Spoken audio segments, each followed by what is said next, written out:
If y'all have not seen or did not know, all 3 of the 8th inning program bosses have been revealed. So we're going to show them to you guys here in this video, then kind of talk about them, try to get a feel for what the cards may look like. Going for 508 or more likes, subscribe if you're not already, and then comment down below out of the 3, maybe your top 3, 1, 2, 3, the order you would choose these players in, the 1 out of the 3 that you are going to choose if you could only choose 1. I definitely know mine already, and I'll let you guys know once we reveal them right now.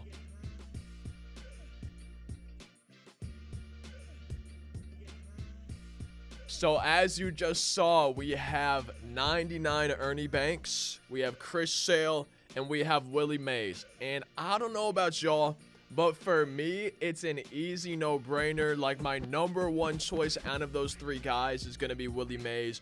Now, with that being said, I'm still struggling to find a full 5-man rotation for ranked seasons that I consistently like using all of them. So depending on how the Chris Sale does, and we actually have Chris Sale's attributes, which I'll show here in just a second. Depending on how Chris Sale does for me in ranked seasons, he might turn out to be the guy that I use the most. Man, my outfield's super full, my infield's pretty full as well, but I want to try in all 3 of them. I love Ernie Banks, I love his swing, so I think he should be fun for me, but I just don't know if I could take Francisco Lindor on a shortstop right now. But with that being said, Chris Sale, I kind of feel like I need an addition to my rotation, and Willie Mays is one of my favorite players consistently in MLB The Show and just in real life and MLB history and everything, so I feel like he would be a lot of fun to have on the team. Let's go ahead and take a look at Willie Mays' attributes. We don't have the other guys' attributes yet, sadly, but we do have Chris Sale's. Now, the picture that they tweeted out wasn't super high quality, so hopefully y'all can see this okay. It's milestone Chris Sale, and I personally love that they're switching it up, doing more milestone guys. I feel like that creates more unique cards, more unique card art. I've been kind of getting tired a little bit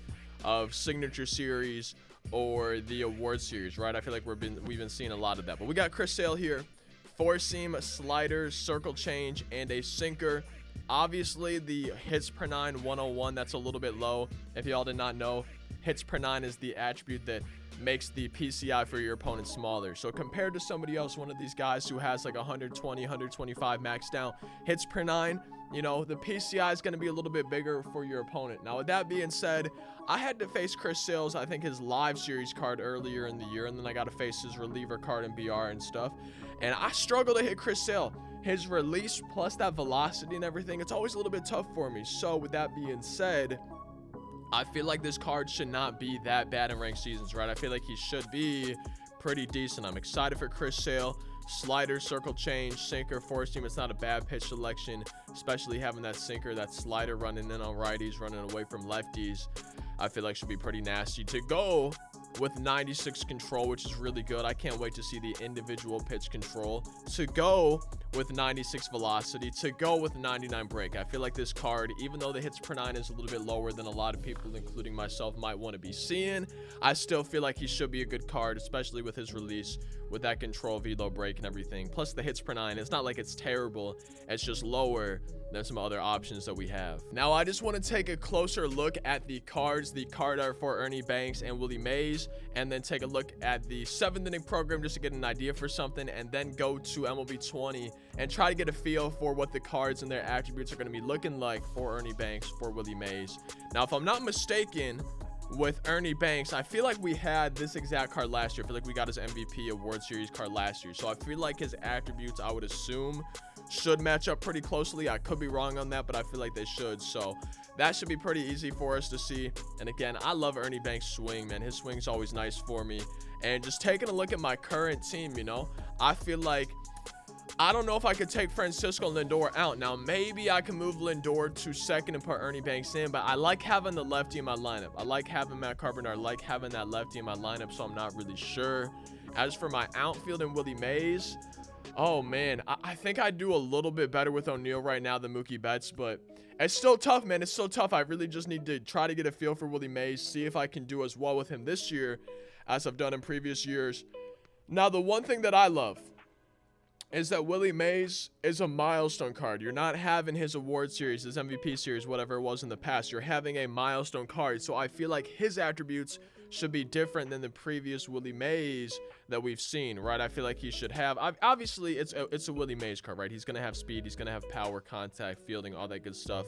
but I'm really curious to see, will he have maybe a little bit higher power than normal, maybe a little bit more speed than normal? What, you know, with this milestone card, how's that going to change his attributes compared to other years being in MLB The Show 21 Diamond Dynasty? Now, before we go to MLB 20, check out Ernie Banks, check out Willie Mays, their attributes on there. I just want to see something in the 7th inning program, because we've been getting a lot of rewind content recently, right? In ranked seasons, as y'all can see, we have the rewind pack for World Series. You can choose old rewards and stuff like that. We have a rewind pack for pennant race.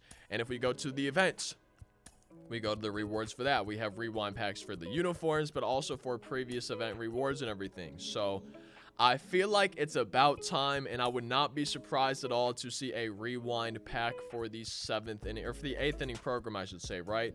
Maybe coming up. I don't know if they would put it in before or after the bosses, but either way, I wouldn't be super surprised to see a rewind pack where you can choose old bosses. Now, with that being said, I don't think the old bosses, I don't think any of them are super high in prices, but, you know, maybe they have bosses from each program. So you could choose somebody like Tony Gwynn or Spencer Torkelson, who you maybe don't have. That's a little bit more expensive than like the 1st or 2nd inning bosses, and gives you a way to get some of those old bosses that maybe you don't want to spend stubs on. But either way, let's just go ahead, go to MLB 20 and check on attributes for Willie Mays and Ernie Banks. Man, every time I open MLB 20 and their menus and everything, I feel like I'm getting flashbanged or something like that. But here's Willie Mays from MLB The Show 20. As y'all can see, 125, 118 for the contact, 111, 118 for the power, 98 fielding, 95 arm strength with 97 accuracy, 95 reaction, 94 speed. So to me, just kind of looking at this card,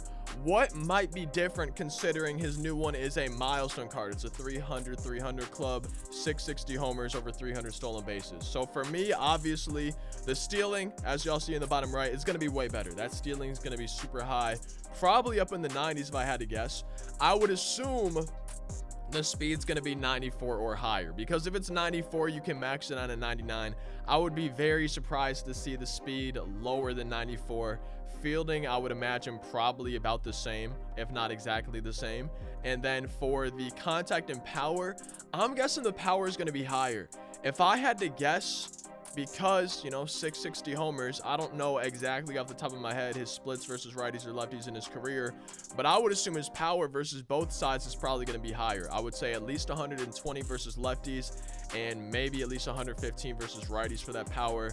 As for the contact, I think it's probably solid where it's at, but again, I feel like we're probably going to see changes between what you guys see on screen right now and then the attributes for this card, the new one for MLB 21. Then finally, we have Ernie Banks, and as y'all can see, it is the MVP card. It is the award series card for him. The card art a little bit different, right? They got a different picture of him and everything like that, but we got Ernie Banks attributes from MLB 20. I would be a little bit surprised if they're not exactly this. Now, this says 1959, and this one right here, it looks like it says 1958. I'm gonna try to just get a better look for myself real quick. Let me see.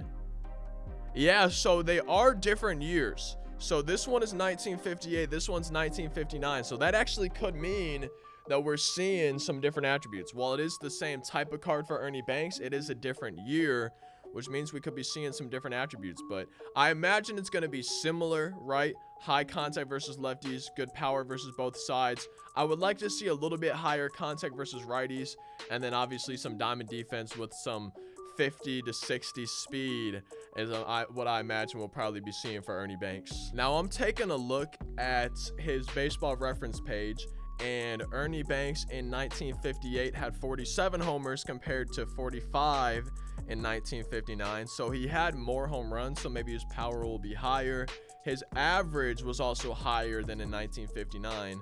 So I'm thinking he's going to have higher contact as well. Now, I wish I could see splits on here and everything, but I imagine his attributes might be a little bit better than we saw for MLB 20, this card right here. That is going to be it for this video. 8th inning program drops tomorrow, should be around noon Pacific. Again, comment down below which boss is your number one, right? For me, it's easily Willie Mays, and then I would say second Chris Sale, and then number 3, Ernie Banks. Now, as we saw and talked about, it seems like Ernie Banks could be even better than last year. Same with Willie Mays, man. It seemed like he could be better across the board.